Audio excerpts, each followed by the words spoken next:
It's just different.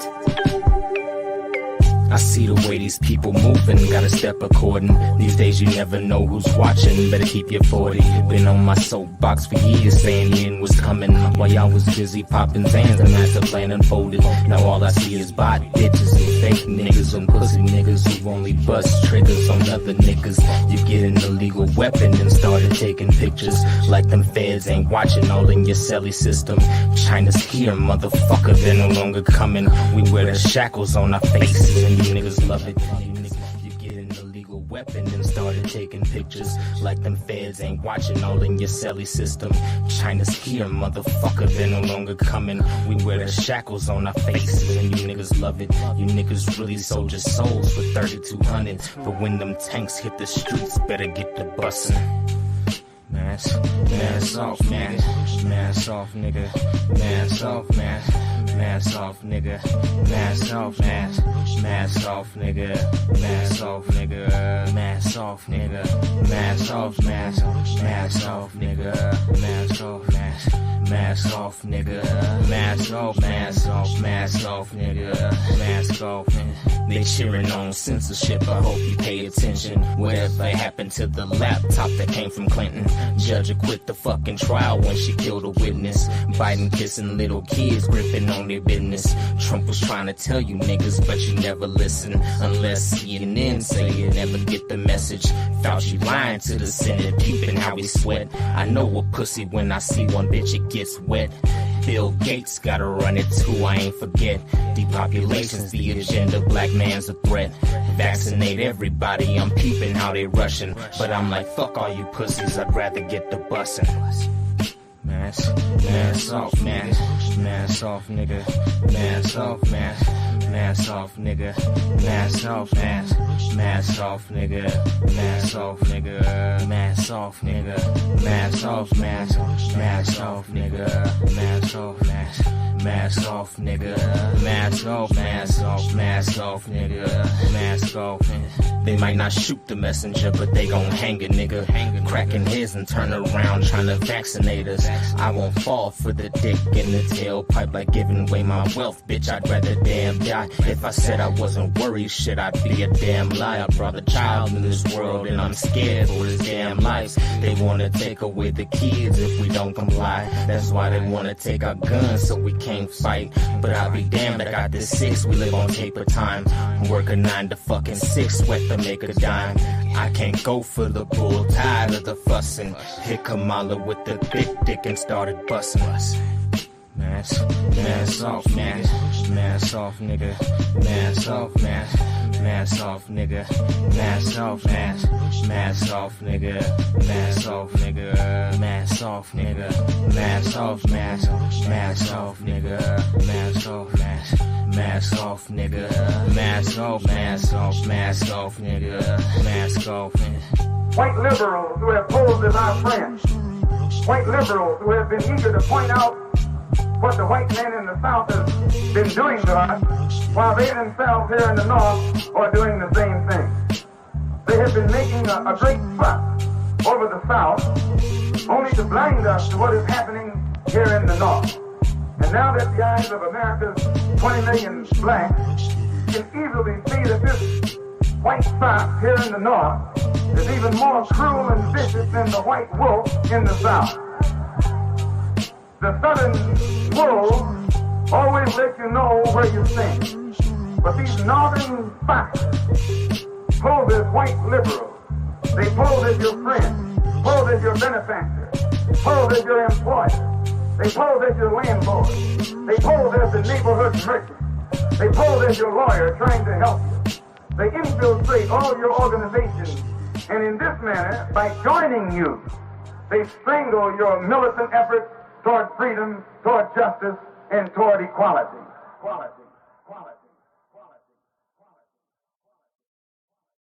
It's just different.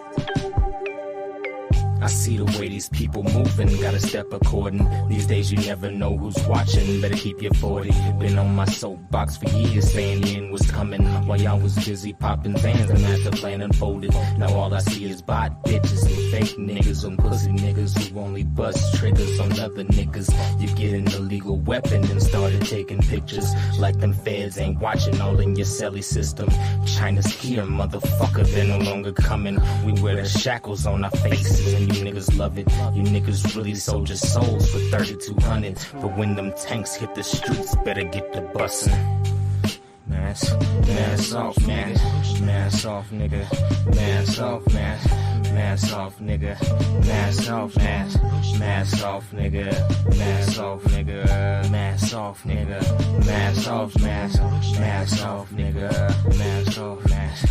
Mask off, nigga. Mask off, mask off, mask off, nigga. Mask off, man. They cheering on censorship, I hope you pay attention. Whatever happened to the laptop that came from Clinton? Judge acquit the fucking trial when she killed a witness. Biden kissing little kids, gripping on their business. Trump was trying to tell you niggas, but you never listen. Unless CNN say you never get the message. Fauci lying to the Senate, peeping how we sweat. I know a pussy when I see one, bitch, it gets wet. Bill Gates gotta run it too, I ain't forget. Depopulation's the agenda, black man's a threat. Vaccinate everybody, I'm peeping how they rushing. But I'm like, fuck all you pussies, I'd rather get the bussin'. Mask off, mask off, nigga. Mask off, mask off, nigga. Mask off, mask off, nigga. Mask off, nigga. Mask off, nigga. Mask off, mask off, nigga. Mask off, mask off, nigga. Mask off, mask off, nigga. Mask off. They might not shoot the messenger, but they gon' hang a nigga. Cracking heads and turn around trying to vaccinate us. I won't fall for the dick in the tailpipe like giving away my wealth, bitch. I'd rather damn die. If I said I wasn't worried, shit, I'd be a damn lie. I brought a child in this world and I'm scared for his damn life. They wanna take away the kids if we don't comply. That's why they wanna take our guns so we can't fight. But I'll be damned, I got this 6, we live on paper time. Work a 9 to fucking 6, sweat to make a dime. I can't go for the bull, tired of the fussin'. Hit Kamala with the thick dick and started bussin' us. Mask off, mask off, nigga. Mask off, mask off, nigga. Mask off, mask off, nigga. Mask off, nigga. Mask off, nigga. Mask off, mask off, nigga. Mask off, mask off, nigga. Mask off, mask off, nigga. Mask off. White liberals who have posed as our friends. White liberals who have been eager to point out what the white man in the South has been doing to us, while they themselves here in the North are doing the same thing. They have been making a great fuss over the South, only to blind us to what is happening here in the North. And now that the eyes of America's 20 million blacks can easily see that this white fox here in the North is even more cruel and vicious than the white wolf in the South. The southern wolves always let you know where you stand. But these northern foxes pose as white liberals. They pose as your friend, pose as your benefactor, pose as your employer. They pose as your landlord. They pose as the neighborhood merchant. They pose as your lawyer trying to help you. They infiltrate all your organizations. And in this manner, by joining you, they strangle your militant efforts toward freedom, toward justice, and toward equality. Equality. Equality.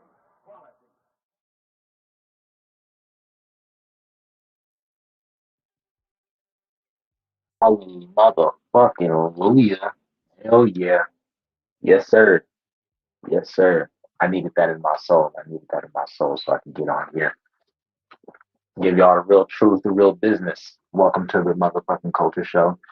Thank you for joining me today. You could have been anywhere in the world. Oh, hold on. Let me start again.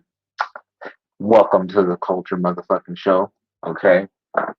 I appreciate you guys for pulling up. Good evening, good morning, good night, wherever you are in the world. You could have pulled up and you could have showed up to anybody else, but decided to spend your Labor Day with your boy.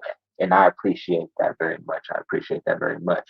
So I said yesterday during my live stream that I was going to go live today, do a presentation. I'm probably going to end up doing another presentation tonight. The Black Faces, Black Voices presentation. We'll see. running kind of behind on that one, but hey, I at least wanted to do this so that way nobody can call me a liar. Nobody's gonna call me a liar. So, um, let's see here. Give me just a second. We're still kind of getting a couple of things together. I'm gonna let the music play a little longer, and just give me a second or two while I get the rest of this prepared for us. Gotta run it too, I ain't forget. Depopulation's the agenda, black man's a threat. Vaccinate everybody, I'm peeping how they rushing. But I'm like, fuck all you pussies, I'd rather get the bussin'. Mask off, mask off, nigga. Mask off, mask off, nigga.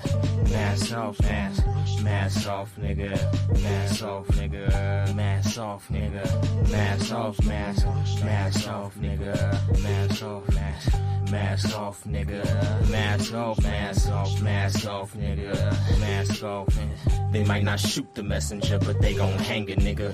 Cracking his and turn around trying to vaccinate us. I won't fall for the dick in the tailpipe like giving away my wealth, bitch. I'd rather damn die. If I said I wasn't worried, shit, I'd be a damn lie. I brought a child in this world and I'm scared for his damn lives. They wanna take away the kids if we don't comply. That's why they wanna take our guns so we can't fight. But I'll be damned, I got this 6, we live on taper time. Work a 9 to fucking 6, sweat to make a dime. I can't go for the bull, tired of the fussin'. Hit Kamala with the thick dick and started busting us. Mask off, mask off, nigga. Mask off, mask off, nigga. Mask off, mask off, nigga. Mask off, nigga. Mask off, nigga. Mask off, mask off, nigga. Mask off, mask off, nigga. Mask off, mask off, nigga. Mask off. White liberals who have posed as our friends, white liberals who have been eager to point out what the white man in the South has been doing to us, while they themselves here in the North are doing the same thing. They have been making a great fuss over the South, only to blind us to what is happening here in the North. And now that the eyes of America's 20 million blacks can easily see that this white fox here in the North is even more cruel and vicious than the white wolf in the South. The southern wolves always let you know where you stand. But these northern foxes pose as white liberals. They pose as your friend, pose as your benefactor, pose as your employer. They pose as your landlord. They pose as the neighborhood merchant. They pose as your lawyer trying to help you. They infiltrate all your... All right. I'm back. I am back.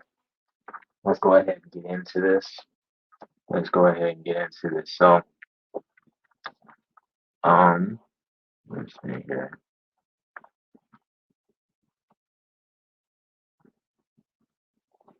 Hide that. Boom. All right. So, welcome to the presentation. This presentation is called The Cooling World, the history of the climate change agenda. It's really a short history on the climate hoax, but I didn't feel like changing the title. So let's go ahead and get started here. So first thing we're gonna look at is first thing we gotta understand is what climate change is in particular. Matter of fact, hold on, let me come out of here because this is gonna be a headache. I already see it. I see it now. This is gonna be a headache. Let's just get on over here. Start the slideshow. Boom. All right. So this is where we are. I wanted to start off with a quick Bible verse. That way, we can kind of get into a bit of an uplifting spirit as we get into this.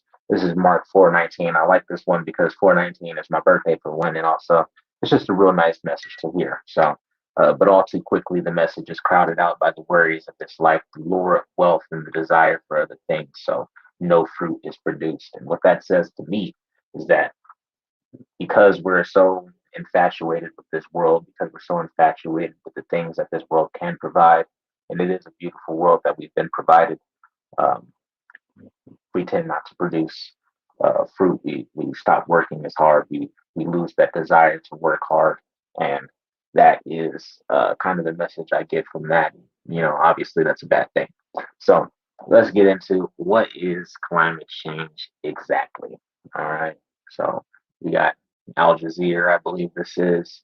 Yep, Al Jazeera, to give us a quick rundown. Let's talk about climate change. People are calling it the crisis of our time, and it is. Climate change. Climate change. But it's easy to get lost in this story. The science is dense and politics get in the way.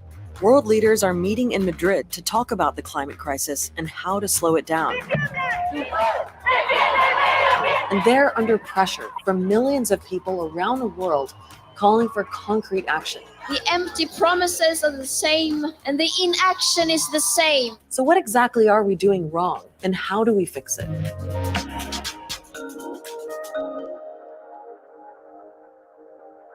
We're going to kick this off with some basic science, so bear with me, because this is important. Look at this graph.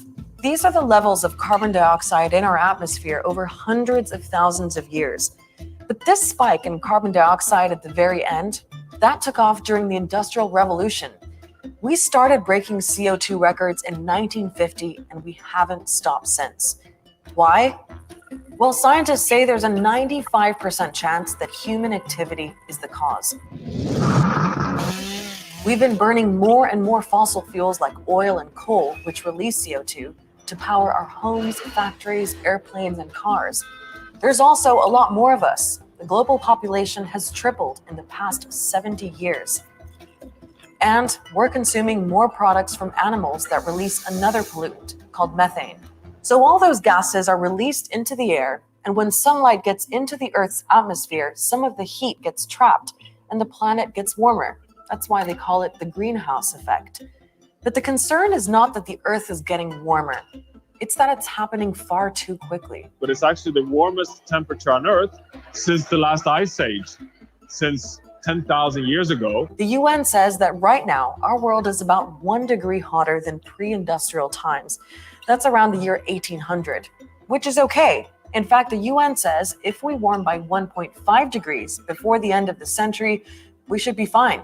The UN even says 2 degrees would probably be all right. But again, the problem is speed, because right now we're on track to hit 1.5 degrees in only 10 years. And if we don't slow that warming down, it could mean catastrophe within my lifetime, and maybe yours too. And we're already getting a taste.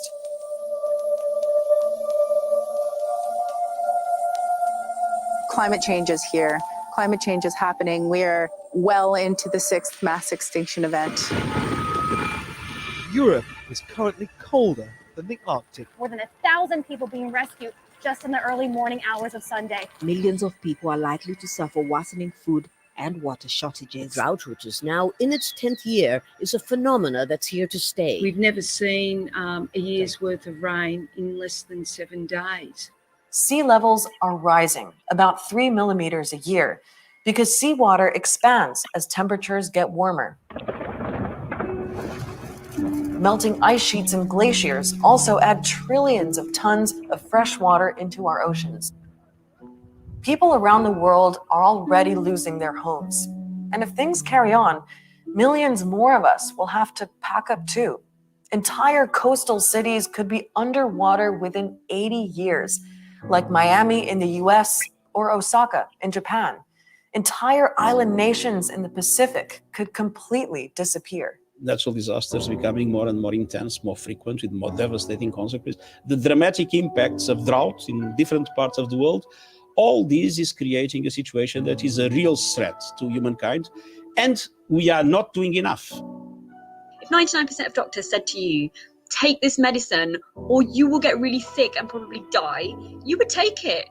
Who wouldn't take it? The problem is, at the moment, we don't have any medicine. Now, there is a plan to slow all this down.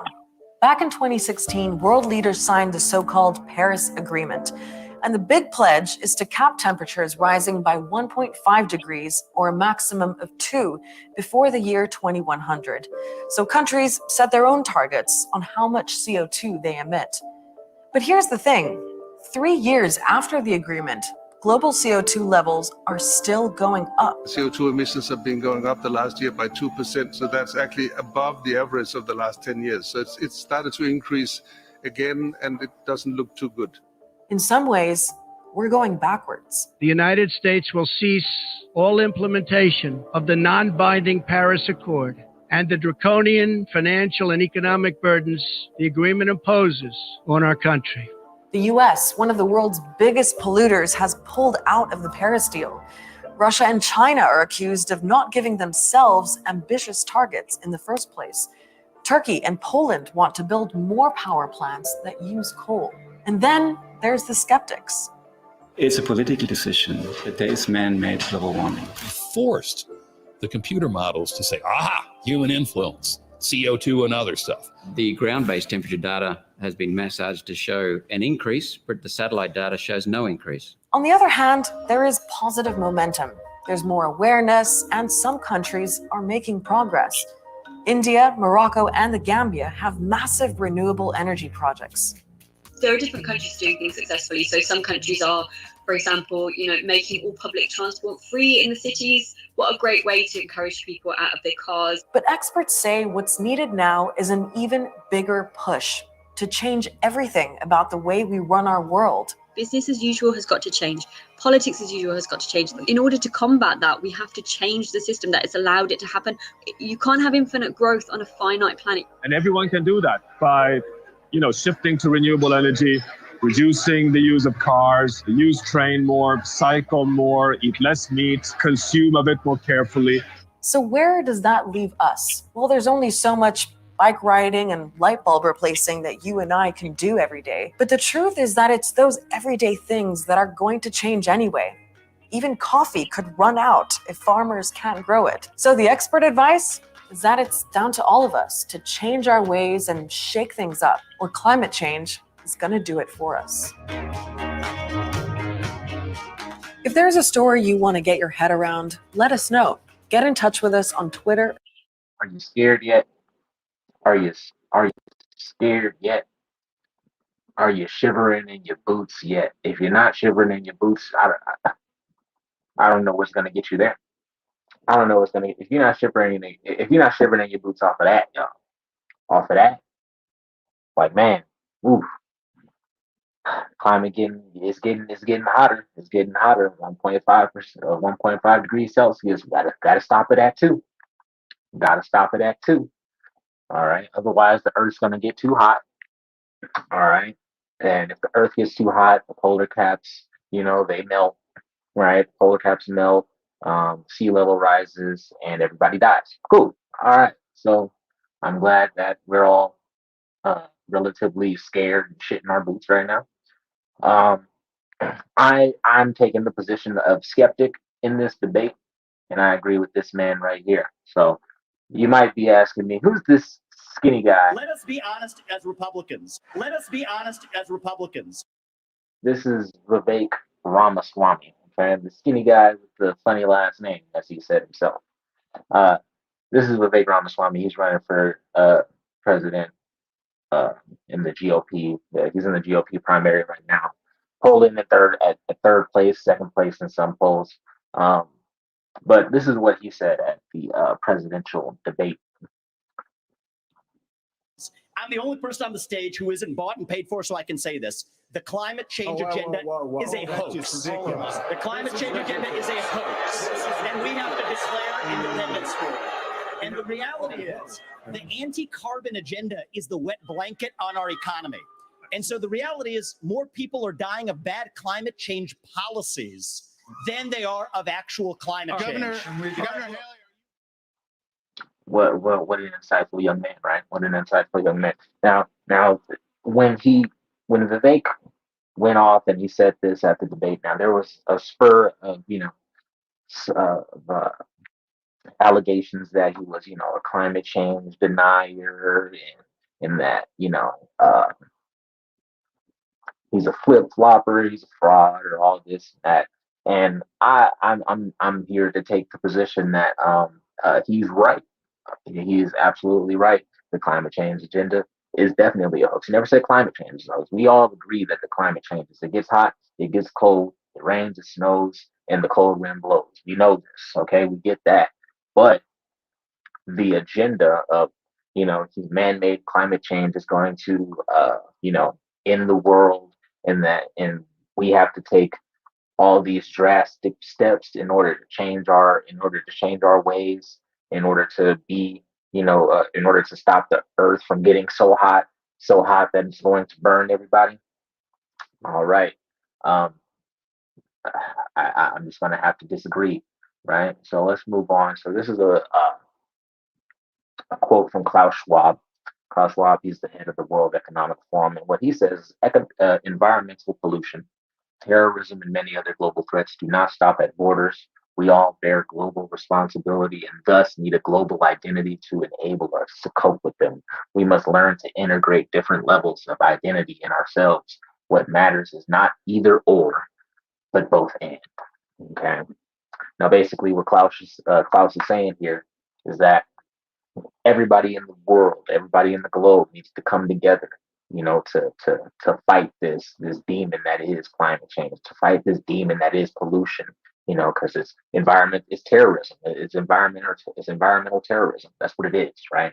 So, all right, let's go ahead and get on with it. Okay, so we're not really gonna read through too much of this one right here, but this is a paper or this is an article, I should say, uh, that was written in 1970 about the impending ice age that was soon to come if we didn't stop using fossil fuels. Okay, so this was like one of the first ringing bells that said, like, if we don't, this is 1970. It says if we don't stop using fossil fuels or limit or move to a different kind of energy soon, by the year 2000, by the year 2010, we will be in the ice age. Everything's going to, freeze over and this and that and the third, right?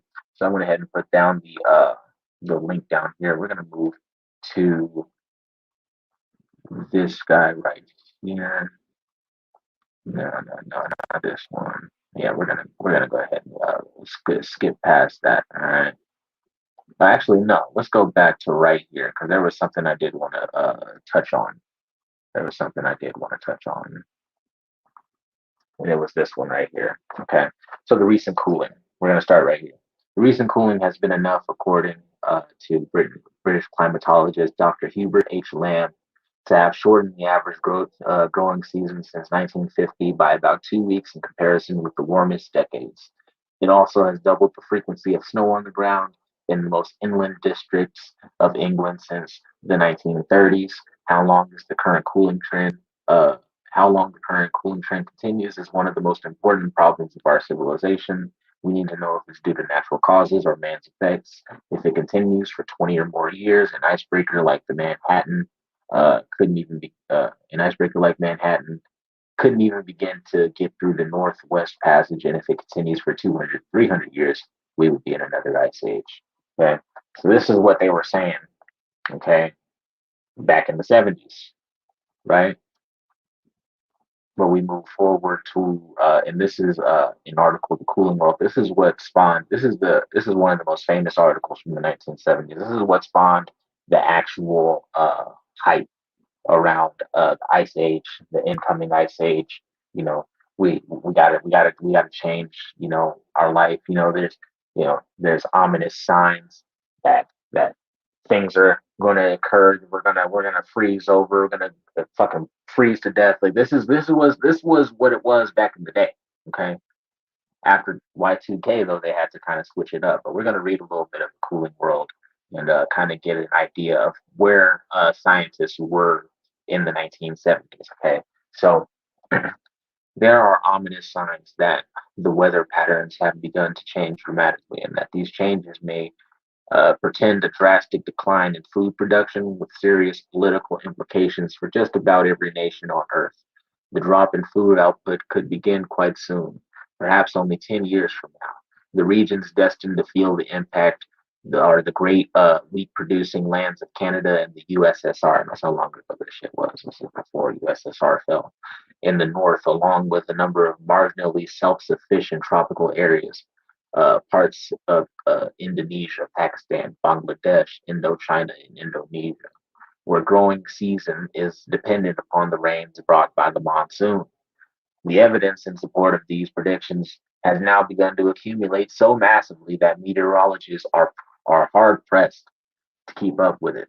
In England, farmers have seen their growing season decline by about 2 weeks since 1950, with a resultant overall loss in grain production estimated at about up to 100,000 tons annually. During the same time, the average temperature around the equator has risen by a fraction of a degree. The fraction that in some areas can mean drought and desolation. Last April, in the most devastating outbreak of tornadoes ever recorded, 148 twisters killed more than 300 people and caused $500 million worth of damage in 13 U.S. states. Trend. To scientists, these seemingly disparate incidents represent the advanced signs of fundamental change in the world's weather. The central fact is that after 3/4 of a century of extraordinarily mild conditions, the Earth's climate seems to be cooling down. Meteorologists disagree about the cause and the extent of the cooling trend, as well over its specific impact on local weather conditions, but they are almost unanimous in the view that the trend will reduce agricultural productivity for the rest of the century. If the climatic change is profound, as some of the pessimists fear, the resulting famines could be catastrophic. A major climatic change would force economic and social adjustments on a worldwide scale, warns a recent report by the National Academy of Sciences, because the global patterns of food production and population that have evolved are implicitly dependent on the climate of the present century. So you get where we're going, right? You get what there's. So if the earth gets colder, then we're not going to be able to grow as much food, and there's going to be famine. And if that happens, then people are going to die. Okay, people are going to die. This was the big fad. Okay, it was such a big fad that the biggest celebrities, just like today, they were involved in things like news segments, documentaries, all kinds of things that to push this idea of the impending ice age, right? So, show you a little bit of proof of that. This is Leonard Nimoy. Now, if you don't know Leonard Nimoy, he for all the science nerds out there, or non-science nerds out there, I should say, he was on Star Trek, right? This is I believe this is Spock, right? He was Spock, and this guy, he predicted the ice age coming in. This is from 1979, I believe. This is a documentary called The Cooling World. So let's look at it. At least 8 times in the past million years, it has advanced and retreated with clockwork regularity. If we are unprepared for the next advance, the result could be hunger and death on a scale unprecedented in all of history. What scientists are telling us now is that the threat of an ice age is not as remote as they once thought. During the lifetime of our grandchildren, Arctic cold and perpetual snow could turn most of the inhabitable portions of our planet into a polar desert. In 1977, the worst winter in a century struck the United States. Arctic cold gripped the Midwest for weeks on end. Great blizzards paralyzed cities of the Northeast. One desperate night in Buffalo, 8 people froze to death in marooned cars. Pat Bushnell was on the road that night. Traffic just absolutely stopped. I was afraid of being stuck in the car all night long with the cold and the wind, running out of gas. And then what? I think that if we had to go through of a real bad winter, just like we just went through, I think we'd have to think about moving someplace else. Move where? The brutal buffalo winter might become common all over the United States. Climate experts believe the next ice age is on its way. According to recent evidence, it could come sooner than anyone had expected.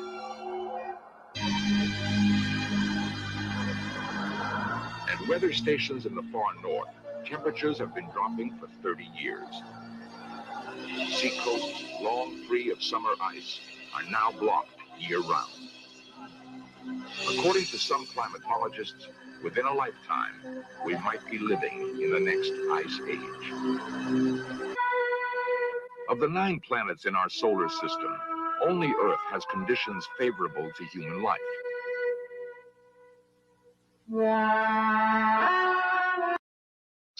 So you get that. We get that. We're there, we get that. Right? We get that. Now, here's the problem. Okay? Here's the issue that I have with the climate change At least 8 times in the past million years, it has advanced and retreated. The climate change agenda is, scaring the shit out of people. This is what they like. This is what they do every time, right? What they do is they'll bullshit on an event. Okay, they'll bullshit, and then as they're Before the recent lockdowns United around Nations- the world, The United Nations sustained. Listen, it's shocking. so they bullshit an event, and they don't uh, they don't do their job properly. They don't um, they don't take care of what's supposed to be taken care of. All of our tax dollars that are supposed to be going towards things like the road, things like electric companies, power companies, and things like that. All of the dollars and tax dollars that are supposed to be going there, they just take that money and funnel it through a bunch of slush funds and just pocket the money in the end. And they don't do anything in order to prevent climate catastrophes. Now, I could have gone and I could have listed off many, many, many of instances. But what I wanted to do today was to kind of break down how this is affecting places like Maui. Okay, so Maui, if you don't know, Maui just went through the worst wildfire, okay, in the history of the United States. Okay, just had the worst wildfire in the history of the United States, and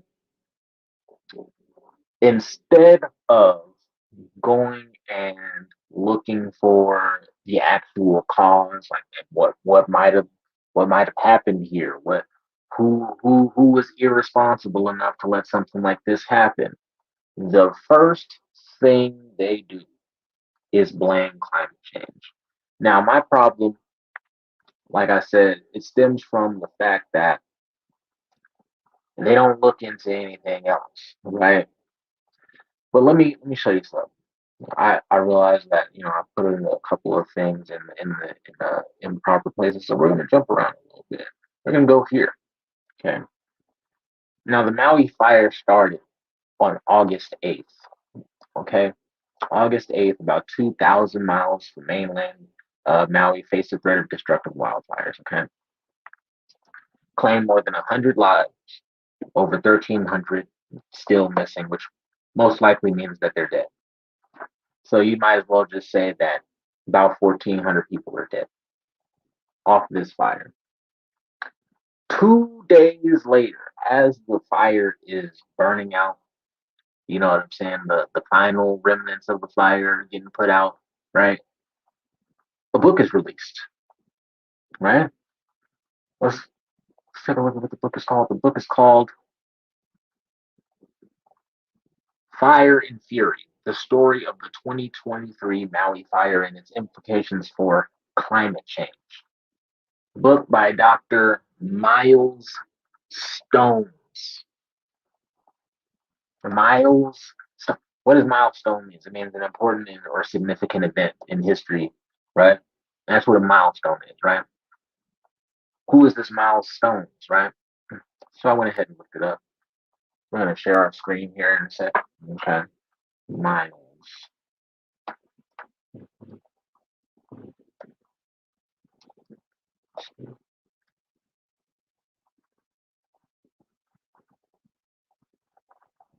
Mm-mm. Mm-mm.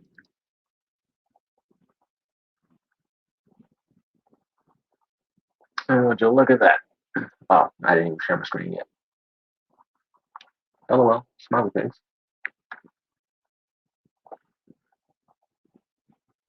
Hold on.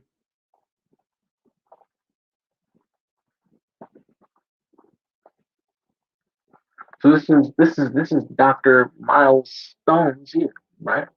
There's no real information on him. He's only released 2 books.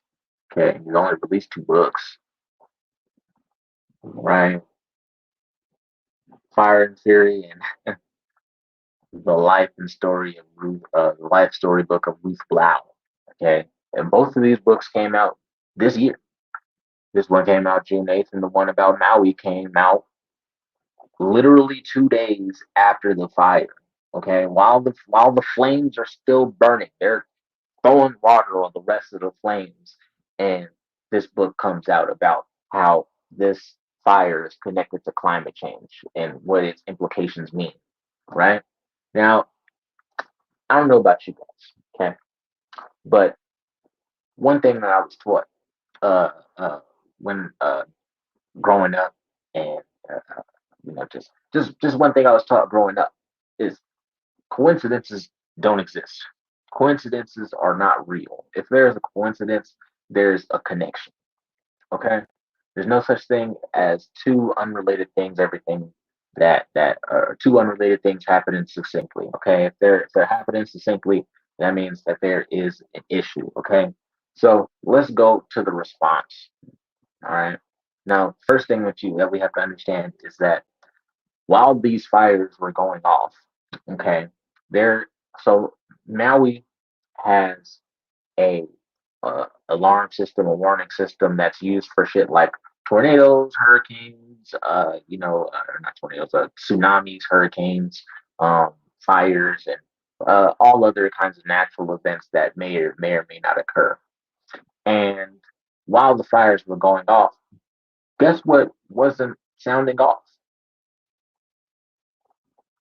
The fucking the warning systems. No sirens went off.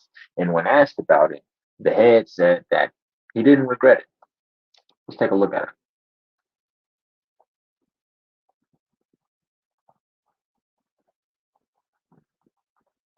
We are going to begin with the tough stuff, the news. The news out of Hawaii is not good this morning. Officials are at last responding to the outrage over the response to the wildfires, and the death toll has risen to 111. Emergency managers are defending their decision not to activate warning sirens, suggesting that those sirens might have confused residents who are used to hearing tsunami alerts instead. Jonathan Vigliotti.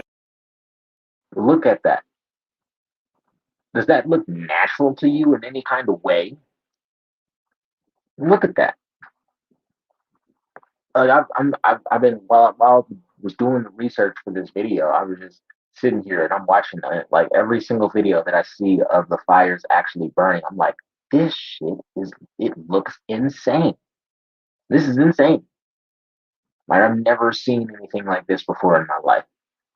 Now, a dummy might say, oh, I've never seen anything like this before in my life, so therefore climate change. Me, I've never seen anything like this before in my life. Who the fuck did this? What the fuck happened? Who the fuck is responsible?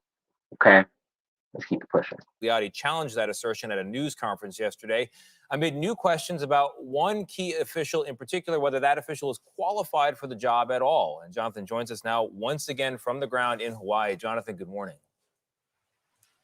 And Tony, good morning to you. We've been here since day one and immediately began asking the question, why did the sirens not go off? Officials told us they could have saved lives and that all of this wind could have knocked them offline. But we now know The sirens were working, and it was one person's job to decide whether to activate them. He told me he knew that the fire was growing and still did not pull the alarm. It is these harrowing images out of Maui that illustrate the desperation among residents who got caught in what is now the deadliest wildfire in modern U.S. history. Oh my gosh. But as these flames swept in, those in Maui were left in the dark. There was no siren, nothing. It was fight or flight with no warning whatsoever. And it spread in the matter of minutes. 80 outdoor sirens on Hawaii's second largest island sat silent as people fled for their lives. And with mounting concerns of why none of them went off, we asked Herman Andaya, the head of Maui's emergency management agency, about his own qualifications. According to Maui Now, prior to taking the job, he had no background in disaster response. Do you regret your decision, and have you considered handing over the reins to somebody with more experience? To say that I'm not qualified, I think is incorrect.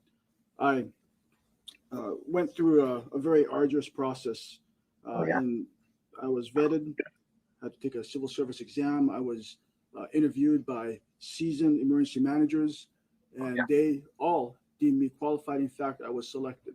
Andaya's defense of his actions are his first public comments since the wildfires broke out. Do you regret not sounding the sirens?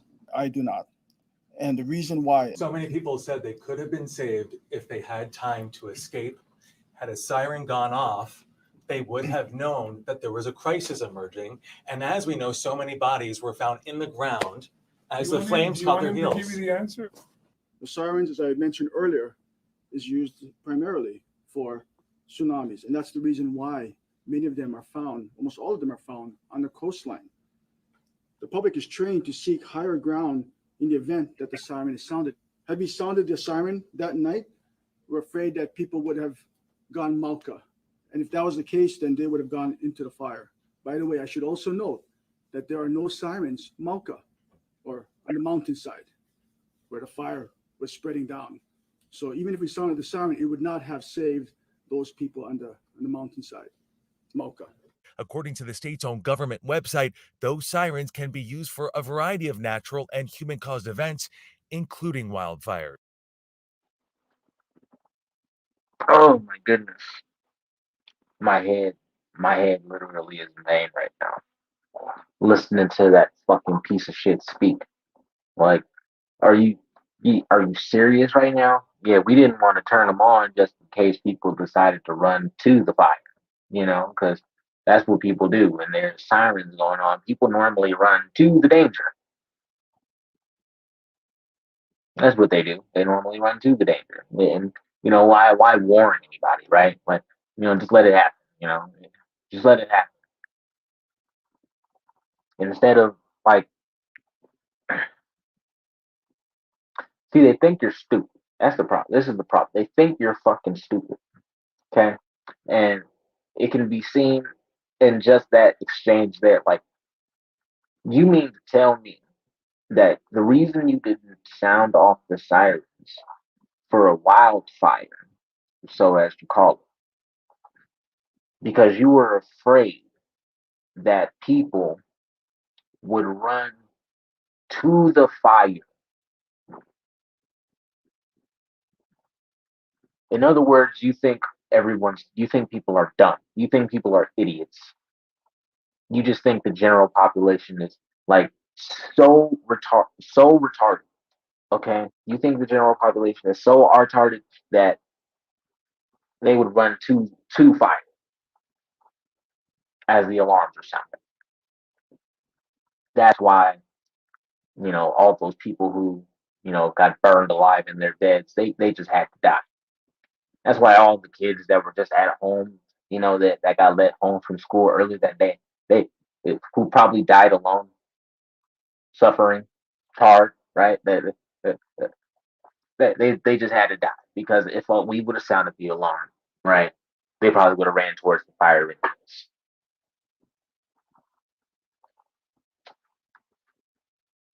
My fucking brain hurts, bro. My brain hurts I don't remember which one this is. Let's just get into the next one so I can. Oh my goodness, this is gonna piss me off.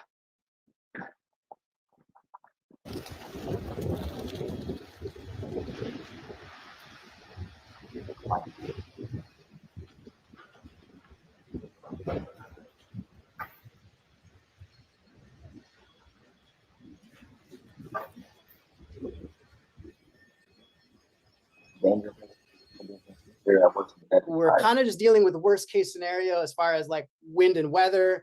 You've got multiple incidents, so we're spreading our fire resources very thin. And so in the Ass piece of shit right here. Oh my goodness, when I was doing my research for the video and I was putting this in, like I feel like the main reason I put this in was for this piece of shit right here. Like Buddy is laughing and smiling and like making a joke and like he's like, like yeah, we were almost repping. Right. Like children burned to death. Children, kids burned to death alone. Hold on, let me. In the past several decades, as agriculture kind of declined, this is across the state, these spaces fill in with literally tons of fuel. And these grassy fuels are highly sensitive to quick drying out and when really easy to ignite. Hotter conditions, drier conditions, more variable rainfall, it's only going to exacerbate the problem. But the good news in the sense of the fuel problem is that that's within our control, right? There are actions that we can take that would reduce that vulnerability, that would make conditions safer. So you have I didn't you, right? He just said it, right? At the beginning of the video, it said climate change is fueling this. But he just said that we have complete control over this. We have control over whether or not something like this can happen, right? Because if we take the proper precautions and the proper measures, then something like this, it just wouldn't happen. And instead of blaming this bitch ass fuck nigga, we're going to blame climate change. We're going to blame a faceless boogeyman climate change. We're not going to blame him. We're not going to blame the government officials. We're not going to blame the mayor. We're not going to blame the chief deputy of water. We're not going to blame the fucking president of the United States for not showing up until 6 days later after the fire had already been out, after the fire's already gone. People are already packing up and getting all their shit together and fucking scraping their fucking loved ones off the lawn, and then the president wants to show up instead of blaming any of that, instead of going towards any of that, looking at any of that. Climate change. We're just gonna say it's climate change. Dry vegetation, that is, when there's a spark, it's easier for that vegetation to ignite and for the wildfire to spread. Climate change in many parts of the world is increasing vegetation dryness, in large part because temperatures are hotter. In some cases, because precipitation patterns are changing.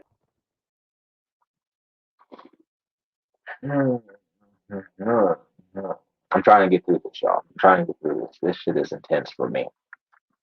Like, all I can think about is the fact that children burned to death. Children, thousands of them, okay? They literally burned to death alone. They got let out of school early that day. And they were alone. No warning. Just imagine that. You're at home as a kid, living your life. You just got let off of school early. Nigga, mom and dad ain't home. So you about to chill. You about to play. You better do your thing. Watch some SpongeBob. Eat some snacks, nigga. What the fuck? Raid the fridge. And suddenly, flames start engulfing the house. No warning. No signs. No sirens. No nothing. Flames. And you can't get out because you're fucking somewhere between 6 to 10 or 12 years old or some shit like that. So all your attempts to get out are futile and you're just there. You're stuck and you have to die and burn alive alone. That's all I can think about. And these motherfuckers are sitting here talking about climate change. Kiss my ass. So this is the possible cause. This is what they say happened. Okay, it was just the power lines. and shit like that, right? At least 106 people are confirmed dead in Maui. Crews are continuing the painstaking process of trying to identify those who lost their lives. The focus now remains on putting out hotspots from the historic fire as officials investigate what could have caused the inferno. Marianne Rafferty has the latest. The number of dead keeps climbing in Maui, now surpassing 100, as search and recovery efforts continue on the wildfire-ravaged Hawaiian island. We now have 416 people from FEMA, 273 specifically from the National Guard as well, 185 in the emergency response with 20 dogs, finding those who have suffered. And while dry vegetation and powerful winds are blamed for fueling the fire that practically wiped out the town of Lahaina, the exact cause of the inferno is still unknown. But officials are looking into new video appearing to show downed power lines that may have ignited the blaze. I hear a pop coming from across the street. As soon as I hear the pop, all I heard is like electrical, like this is going on the ground there. Look, there's a power line right there. And shortly after, thing was just arcing away on the ground, landed right in dry grass, so sparks, and then there was a fire. Multiple lawsuits have been filed against Hawaiian Electric, alleging the utility provider did not shut off power during the high winds whipped up by a passing hurricane. Losing the town that built our character, how we grew up, our community, that there is maybe a bigger loss than just losing our home. FEMA officials say affected residents should register for disaster assistance as people from neighboring islands continue shipping over donations. Hawaii's Absolutely insane, bro. Insane. And I want y'all to take it because in a minute here we're gonna take a look at like how the fire, what parts of the island the fire affected. And what I want you to notice is how clean it is. Okay. It's as if the town of Lahaina was targeted specifically because only Lahaina was charred, burned to the ground. Like there's like cars all caught fire in the streets. Like these motherfuckers, like they weren't next to bushes and shrubs and vegetation and shit like that. And the wind was blowing inward. So how the fuck all the cars, all the like everything was fucked.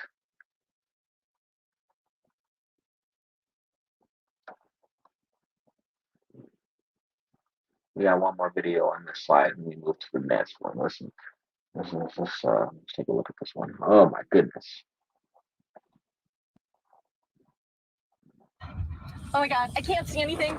More than 2 weeks after fires destroyed the town of Lahaina, the total number of people still unaccounted for is rising.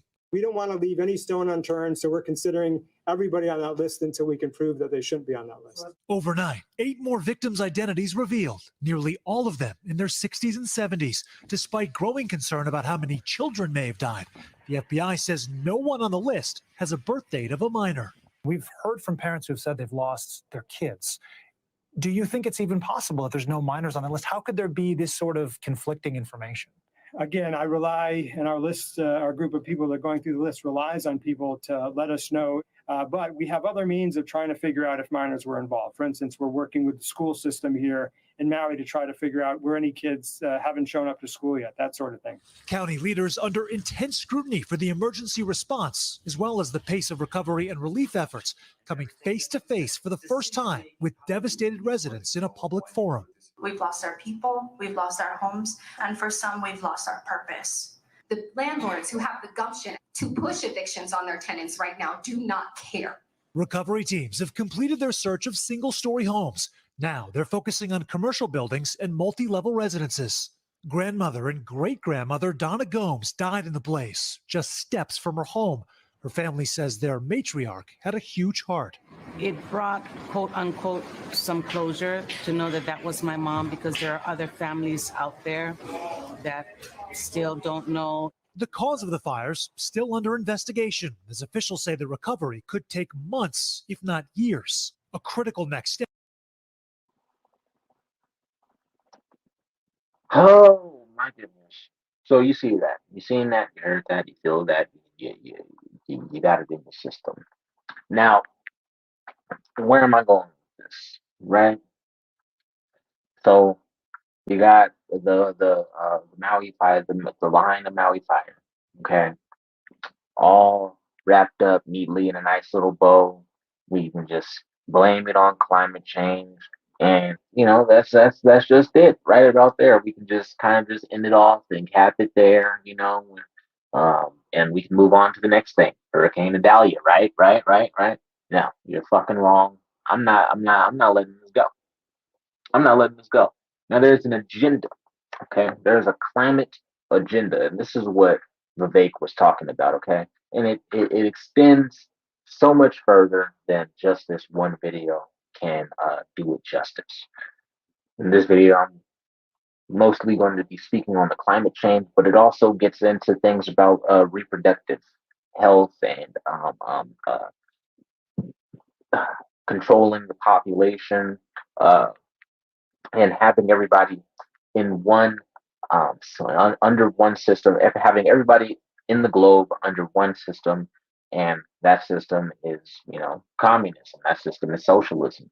Uh, so this is an older news clip from way back in the day. Um, so this was a whistleblower from the NSA, and he was basically saying that the job or the main goal of the government is total population control. And trust me, we're going somewhere. Let's go ahead and get into that.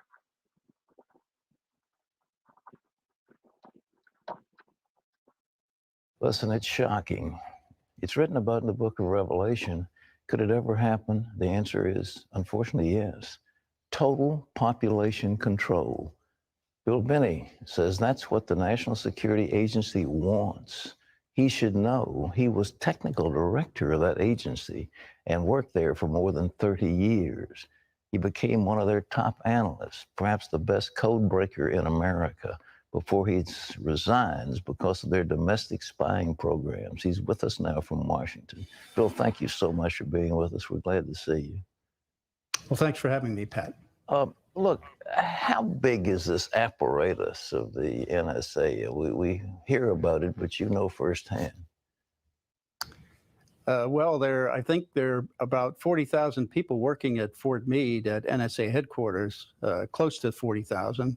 And then they have facilities all around the world, plus a number of contractors also associated, probably on the order of 100,000, I would think, to 200,000 that work for them directly. So it's a rather large operation. I mean, it's between $10 and $15 billion a year that they spend on it ever since 9/11. So that's quite a bit of money they're investing in it. How much data can they acquire? Is there any limit to it? Actually, the only limit is in terms of money, power, availability, and space to stack equipment to go and collect the material. Well, now you've said that the ultimate goal is total population control. In a democracy, that is really scary business. It's actually a totalitarian process that's been used down through history. I mean, that's what totalitarian dictators, states, that's what they want to do. They want to know everything about the population so they can control it. That was the idea behind the Soviet Union, the East German Stasi. That was their idea, and the Gestapo and the SS, and down through history, many others. Is our stuff more powerful than those agencies you mentioned? Yeah, unfortunately, it is. That's the real problem I see, is that the capacity is, when you're looking at electronic activity of individuals, like when you use a credit card, or when you make a phone call or email anybody on the internet, or do chatter on the internet, that can be monitored in near real time if necessary. Otherwise, they can capture it, collect it, store it, and then retroactively analyze it. So it's something that it provides the opportunity to monitor everybody in the country, in fact, most everybody in the world, in near real time throughout the day. And that's really 1984 on steroids, really. All right, now look.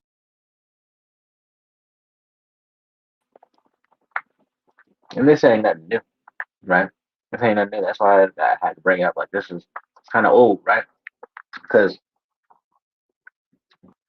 I have to explain, I have to show you that this has been in the works for a long time. These people don't think on a year-to-year basis or a day-to-day basis like we do. They think generationally.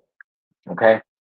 I was a kid when this shit, like when he came out saying these motherfuckers want total population control. Okay, I was just a kid. And now, moving into adulthood, I actually see what he's talking about, right? So we all have our social medias, we all have, our different ways of communicating, and the government has ultimate control over all of that information. And that's just step one. Because once you know everything about everybody, then you can target everybody specifically. Okay. Then you know how to rile people up and get to their emotional core in a much better way. That's the that's the point of of getting into people's socials and all that. It's not finding terrorists or any of the bullshit that they try to say. Right. Now, this page is a bit jumpy, but we're gonna move on to the 15-minute city video. So this is kind of explaining where the people like who are the head of places like the World Economic Forum, the UN, like this is what the future is moving to.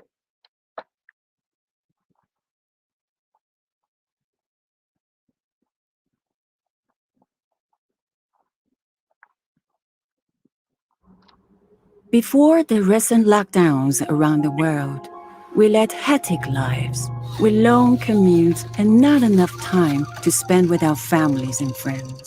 Traffic polluted our air and smog blanketed our skylines.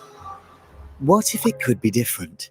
What if we could create a new normal where we reclaim our time, our health and well-being, and our communities? This is the idea behind the 15-minute city, a growing movement to make our lives in cities more convenient, less stressful, and more sustainable.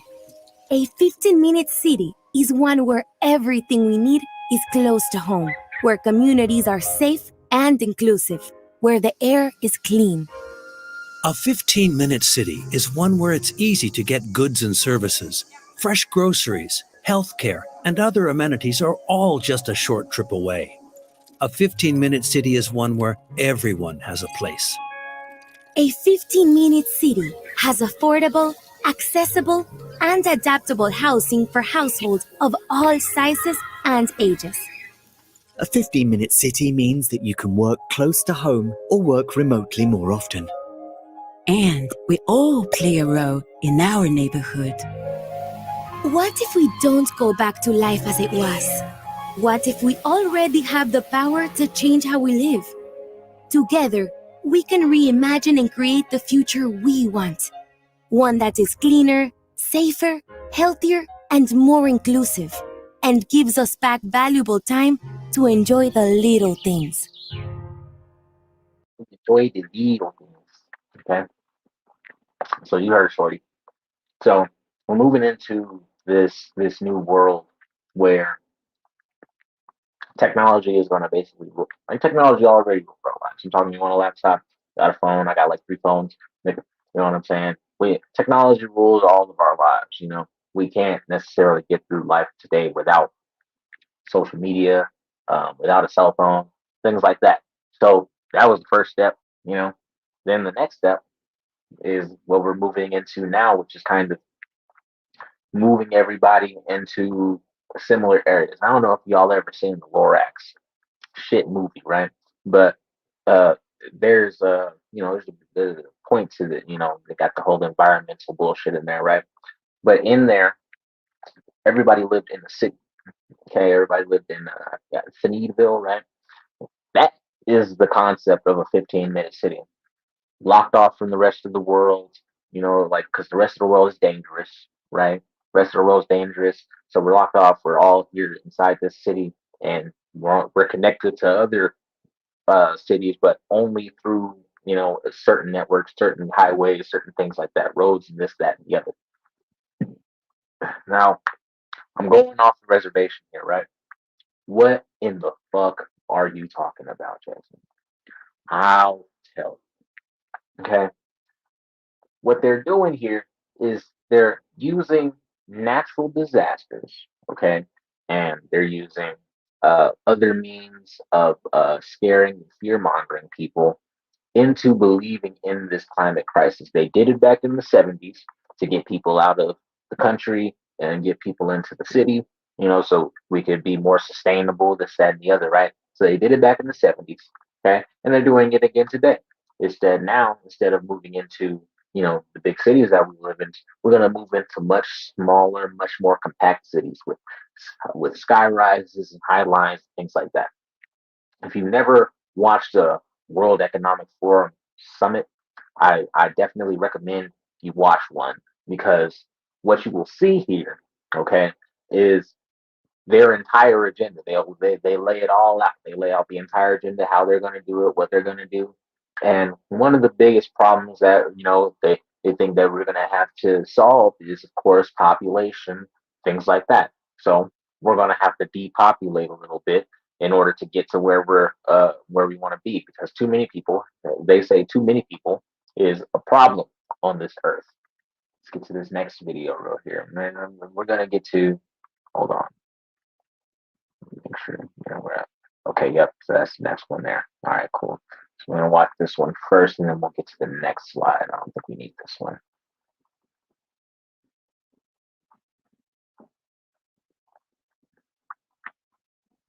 The United Nations Sustainable Development Goals are 17 targets we must meet by 2030 to ensure decent lives for all on a healthy planet. Right now, it's expected we will fail. One reason for that is the growth in our global population. The more people there are, the more we take from nature. More land for housing, infrastructure, and producing food. More water, more trees. More of us means more pollution and the climate emissions that threaten us all.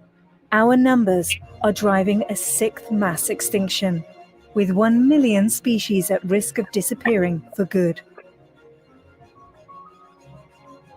Everyone deserves a long, healthy life, but when governments are poor, health systems buckle under the pressure of growing populations. Meanwhile, women and children are dying because of barriers to family planning, and millions of women and girls still have no say over what happens to their bodies and lives.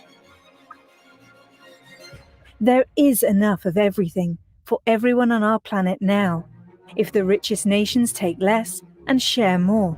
But with our population expected to reach almost 11 billion by the end of the century, abolishing poverty and hunger, and providing food, safe water, and energy for all without destroying more of the living world will become impossible. Just as all these problems are linked, so are the solutions. When women and communities are empowered and given the best education, they usually choose smaller families. That helps people escape poverty while taking pressure off. I have to jump in. I was gonna let the entire video play, but I have to jump in. I have to jump in here. Notice what they do. Notice what they do. Okay. In order to reach these sustainable, population goals, we have to empower women. What does empower women mean? Empowering women means making women have less children somehow. But how do you do that? Oh, well, you get them contraception, okay? You get them, you get them contraception, and you give them education, so that way they know, right, that having a bunch of kids is bad. You should have fewer kids. Let's keep it pushing real quick. I want to just listen to what they say. Resources and the environment. Good healthcare and economic security free people from the need to have many children to support them. And access to modern contraception means that they can choose to have fewer. In rich countries where our impact is so excessively high, we can make a critical difference by having smaller families alongside reducing our runaway consumption.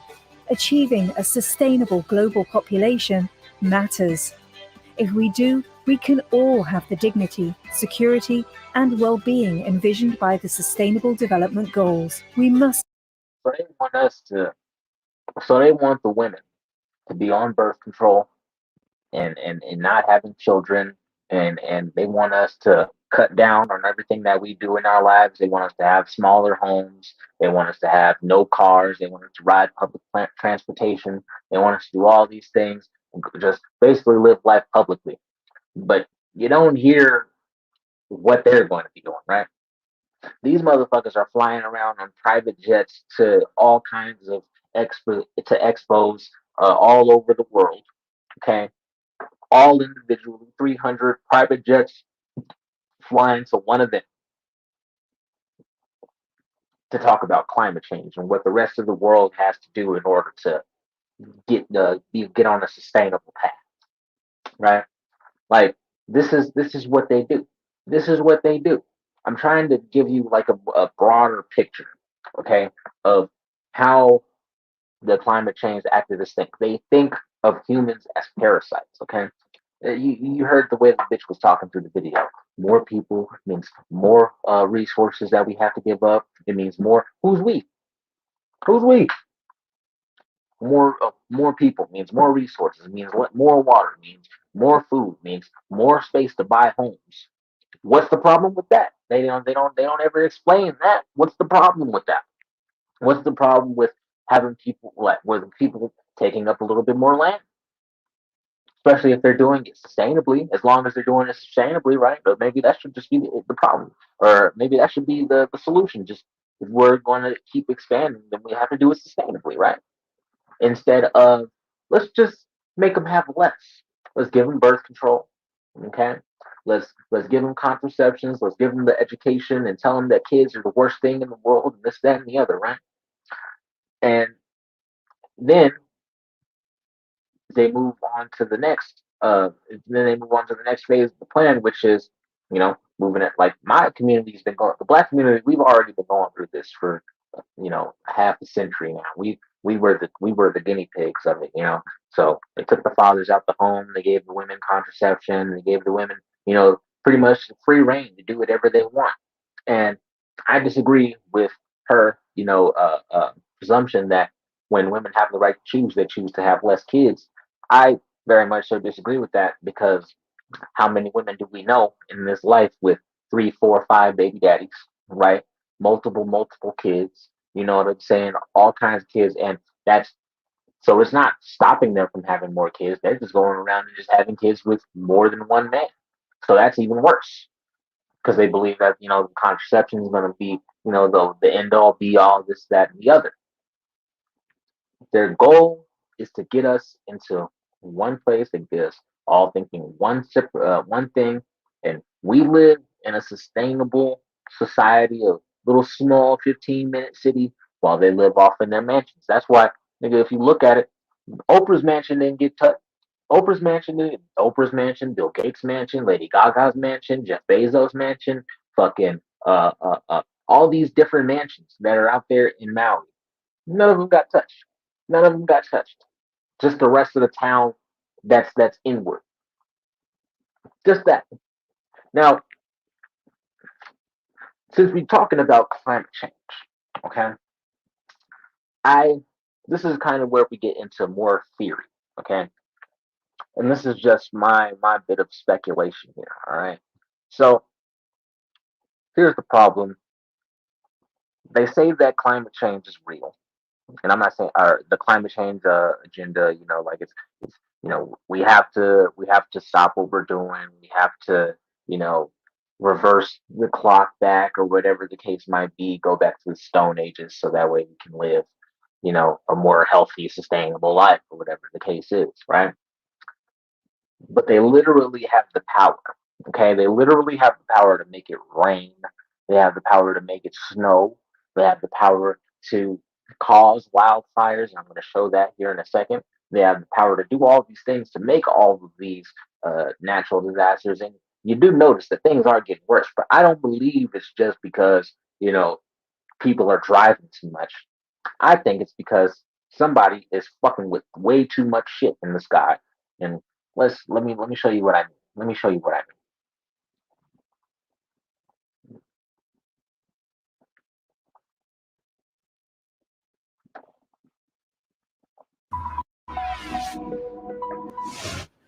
Okay, so we talked about this last week, and now we're going to do a deep dive with Davo. Dubai is making it rain in a sweltering desert by zapping clouds with electricity using drones. Fascinating, isn't it?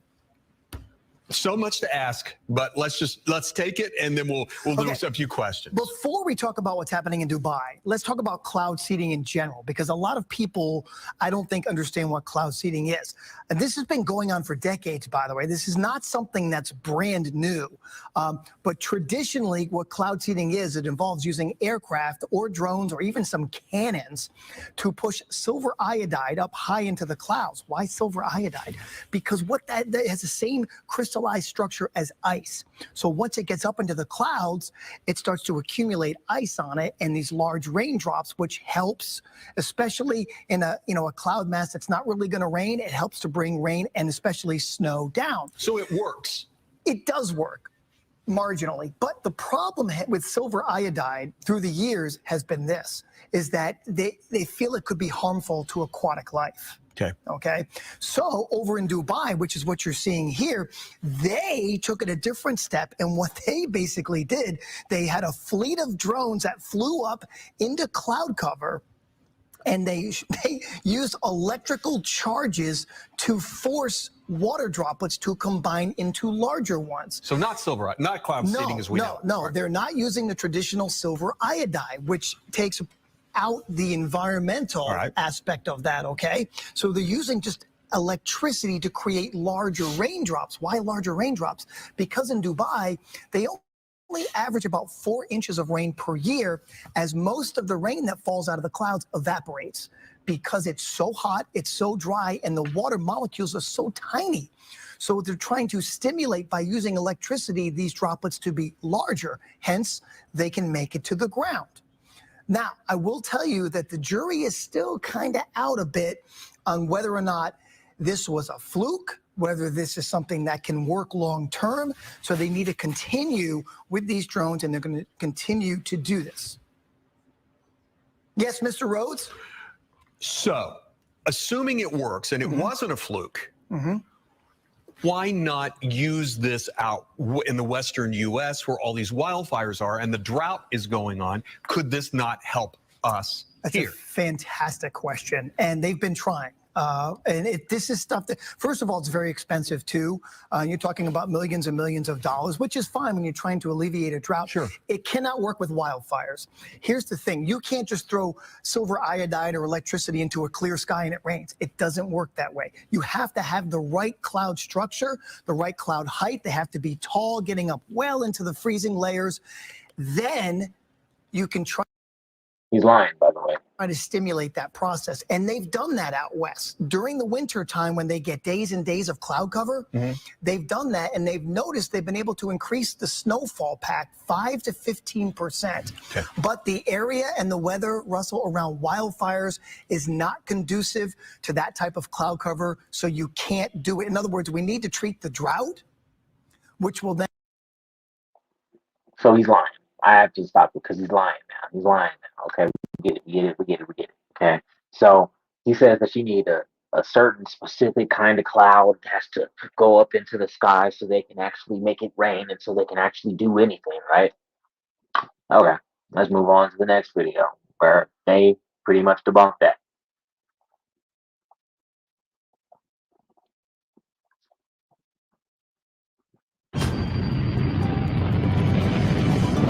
is a private plane full of salt. We're gonna drop that salt in the air. Why? For the first time ever, I want to tell you the story of how this country creates rain. Here in the United Arab Emirates, the weather is very dry, which means in the winter, weather is really nice. But it also means there is very little rain. And humans need rain. So the Emirates built this command center with one mission. Make it rain. Here is the step-by-step process. They monitor all the skies in the country in real time and look for tiny clouds. The minute they find a small cloud, they get excited because it has rain inside of it. Operation Research for? So they get a plane and a pilot, and they put 48 kilograms of a special type of salt inside that plane. Why? Because salt attracts water. We developed this nano-enhanced salt. It's 3 times better than normal salt. This is the first time they're opening this salt packet. Usually, this only opens up in the air. But now you're going to see what's inside of it. These salt molecules attract water particles and make clouds heavier and heavier until they rain. So they're lying. Okay, they have the ability to do it. They can do it. All they need is a tiny cloud, a tiny fraction of a cloud, because in cloud will have a little bit of rain in it, and then they fill it up. And they'll go ahead, they'll shock it, or they'll fill it with salt, and then the cloud gets bigger and bigger and bigger and bigger, and then it starts raining. Okay? That's how they do it. That's how they do it over there, and I believe that's how they're doing it over here as well. Shit, I mean, at the beginning of the summer, we had motherfucking, my governor, Jared Polis out here in Colorado. This nigga came out talking about something. Yeah, you know, he was joking, but he was saying, yeah, we're changing the weather. So congratulations to the governor, for bringing for bringing the most rain to Colorado in over 100 years or whatever it was, or something like that. Like, this is what he said. Like this. So it's not a game. It's not an agenda. They actually can control the weather. This is actual climate change. Like, this is what they're actually doing, right? So now, what's the problem with this, and what's the problem with that? Well, actually, they're going to explain what a little bit further what I'm about to get into in this video. So let me keep playing it. So these tiny blades go up to the skies and drop salt right under the clouds. Check this out. And this process results in rain. It's as crazy as it sounds. So this is actually a natural phenomenon. It happens in the nature by itself. So we are just making it better and faster. And sometimes they don't even need to send a plane. They release this salt on top of mountains to generate more rain. This is a real program with tens of researchers and pilots working full-time to make more rain in the country. It's called cloud seeding. But here is the truth. Despite all of this, we still cannot control the rain 100%. We cannot control where the cloud will go or where it will rain, but everybody is trying. Last year alone, they sent over 300 planes to the skies, almost one every day. You know about the water problem. And by our operations, it could be one of the solutions to provide fresh water for arid and semi-arid regions around. Just think about this for a second. If humans need to send planes to the skies to make water, let us save water when we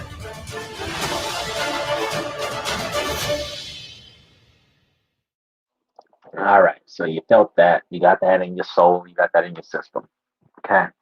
So what I wanted to get into was, like you said, like I can't necessarily control it 100%. And once it gets going, they don't really have much of a say as of what it does or where it goes or how bad it can potentially get, right? Because technically speaking, it's not natural, but it's kind of natural, right? So since it's unnatural, there's no telling what the fuck it's gonna go ahead and do. There's no telling what the cloud's gonna create, what kind of weather patterns is gonna form, um, and that is partially to me one of the main reasons why we see, all these huge storms, all these life altering, super crazy huge storms, is just because we're actually fucking with the sky. We're actually sending rain clouds and sending thunder. We're actually doing it. We're doing it real time. We're doing it right now. Okay. Now let's get to how they make wildfires.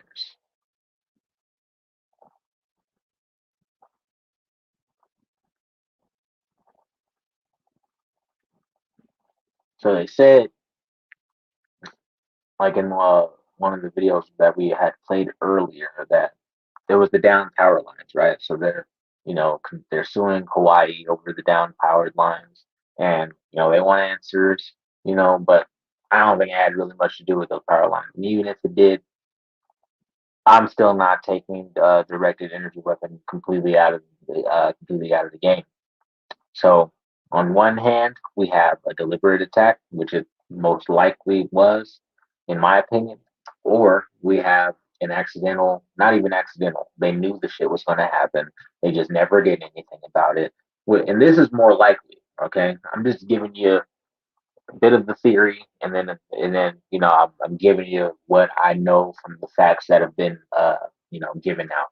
So right now, from the facts that have been given out, they said that it's power lines because the fuel builds up in the grass and this, that, and the other, and this dry vegetation and the wind and this, that, and the other, and that's what started it. Okay. I personally don't believe that.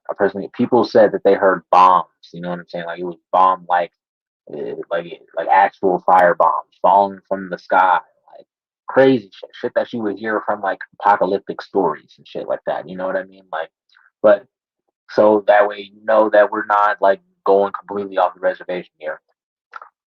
New congressional probe targets Hawaiian Electric over deadly Maui fires. There you go with that. Now let's get into Gao. The Department of Defense spends about $1 billion annually developing directed energy weapons, such as high-energy lasers and high-powered microwaves. These weapons can disrupt or destroy their targets at the speed of light. For example, DoD has developed high-energy lasers that have successfully shot down drones, but speed isn't their only advantage. They're also less expensive for use than traditional weapons like guns and missiles. Despite those potential advantages, DoD has had trouble getting these technologies out of the lab and into service. The Army has developed a detailed transition plan to support moving these weapons into the next stages of development. We recommended that the Navy and the Air Force develop similar plans. So you seen that, you felt that, you got that in your system, you got that in your soul. So that's how they do. That's how they actually start wildfires. They have these direct energy weapons. So like anytime you hear one of these motherfuckers go, Jewish space lasers, stupid. Like, yeah, they're actually real. You fag. They actually exist. Okay, the Jewish space laser is for fucking real. Okay, and that's what I believe started the wildfire. Like, just look at it. Let's go back to that image real quick of how the fire looked when they were going overhead, how it was spreading. Like, there's no, like, come on, bro, power lines, and then they refused to release the water, and they didn't sound the sirens. They refused to release the water, so they let the kids out early. All kinds of shit. Like, But look at this shit, bro. Does this look like a simple power line fucking fire? And I get it. Fire spread. This is insane, though. This is absolutely insane. This is fucking crazy. Now, we're gonna get into this video right here. We're gonna talk about, we're gonna start wrapping it up here. We're gonna talk about the game you're playing. Okay. Now, you're gonna start seeing a lot more on the news about climate change, and global warming, and this, that, and the other. And this is not by accident. It's by design. Okay, it's by design. And this video came out about a year or so ago. The Hill, they reported on it. But Project Veritas, they basically found one of the technical directors from CNN, and they got him out to drink. And this is what he had to say about the impending climate crisis, what they're going to do with that.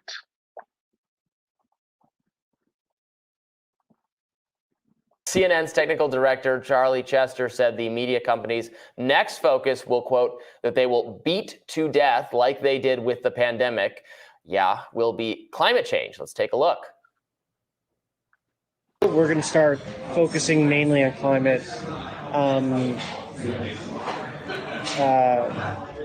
climate like global warming, and like that's going to be our next I don't know, what's the word I'm looking for? It's going to be our focus. Our focus was to get Trump out of office, right? Without saying it, that's what it was, right? So our next thing is going to be for climate change awareness. So that's like the next pandemic story that will beat to death. But that one's got longevity. You know what I mean? It's not like there's a definitive ending to the pandemic, or it'll taper off to a point that it's not a problem anymore. I think it's going to take years, so they'll probably be able to milk that for quite a bit. So they'll probably be able to milk that for quite a bit. So don't be fooled. Don't be fooled, my G.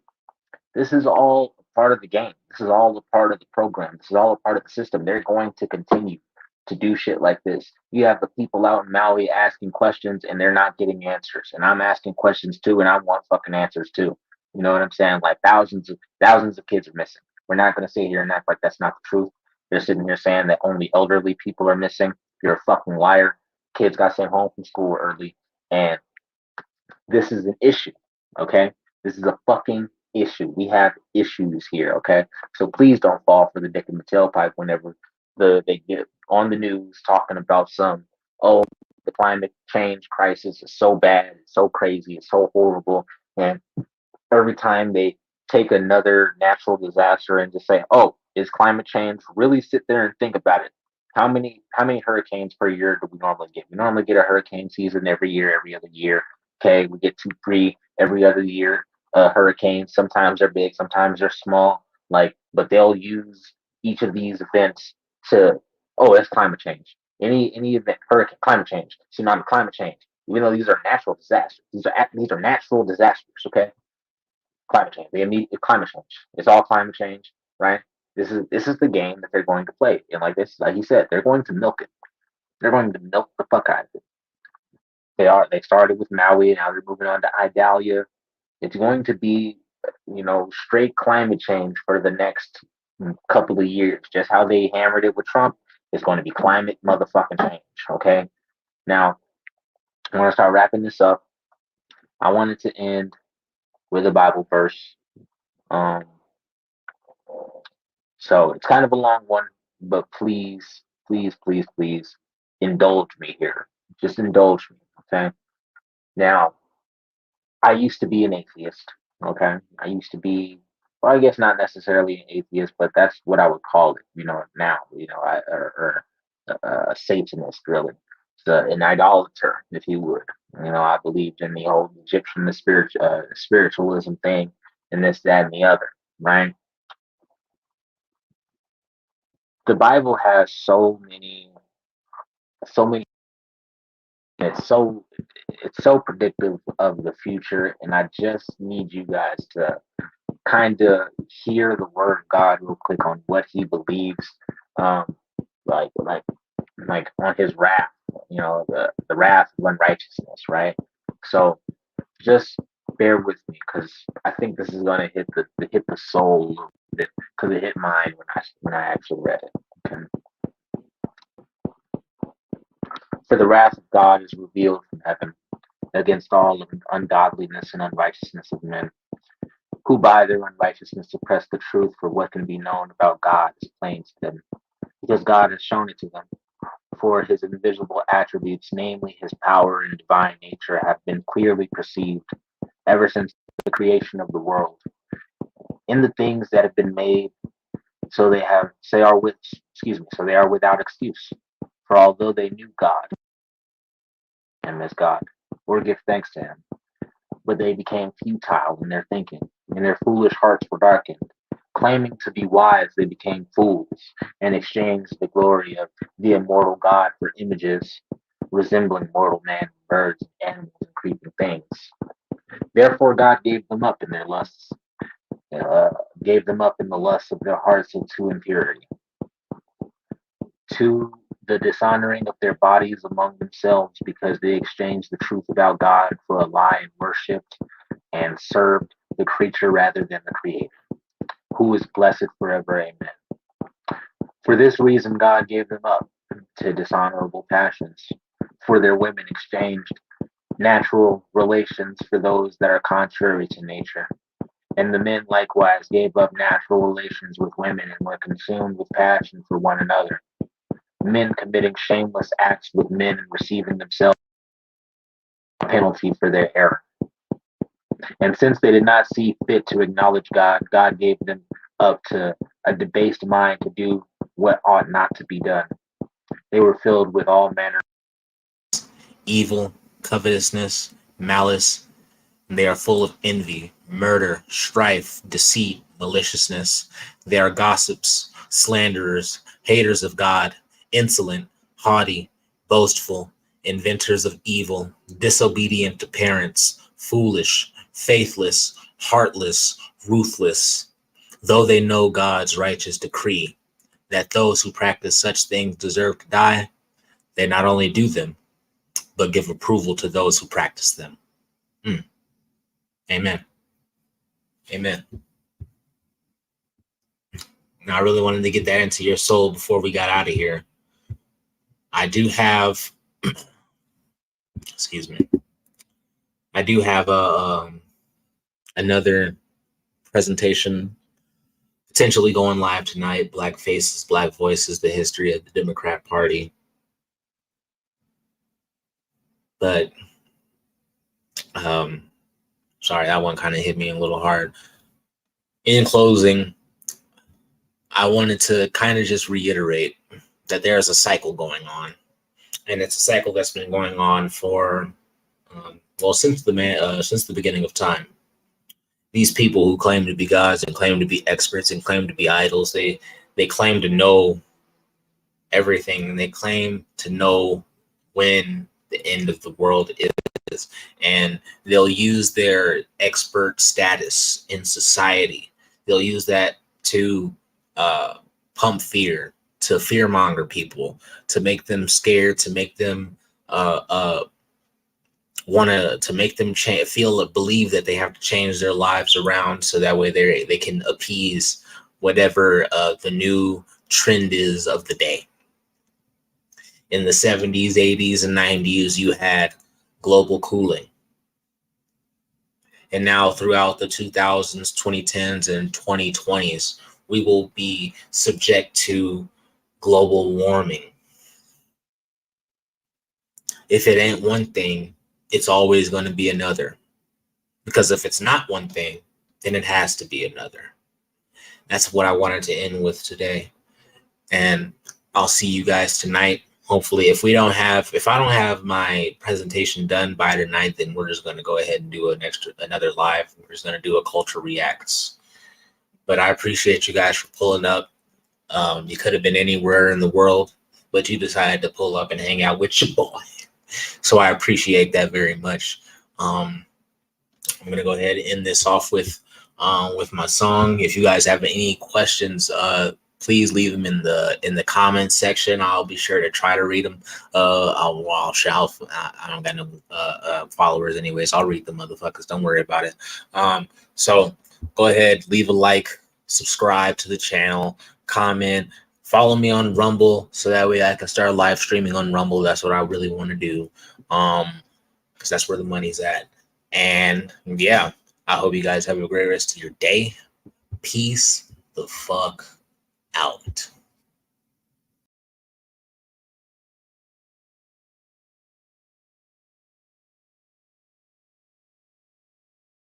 It's just different. I see the way these people moving, gotta step according. These days you never know who's watching, better keep your 40. Been on my soapbox for years, saying the end was coming. While y'all was busy popping Zans, the master plan unfolded. Now all I see is bot bitches and fake niggas and pussy niggas who only bust triggers on other niggas. You get an illegal weapon and started taking pictures like them feds ain't watching all in your celly system. China's here, motherfucker, they're no longer coming. We wear the shackles on our faces and you niggas love it. You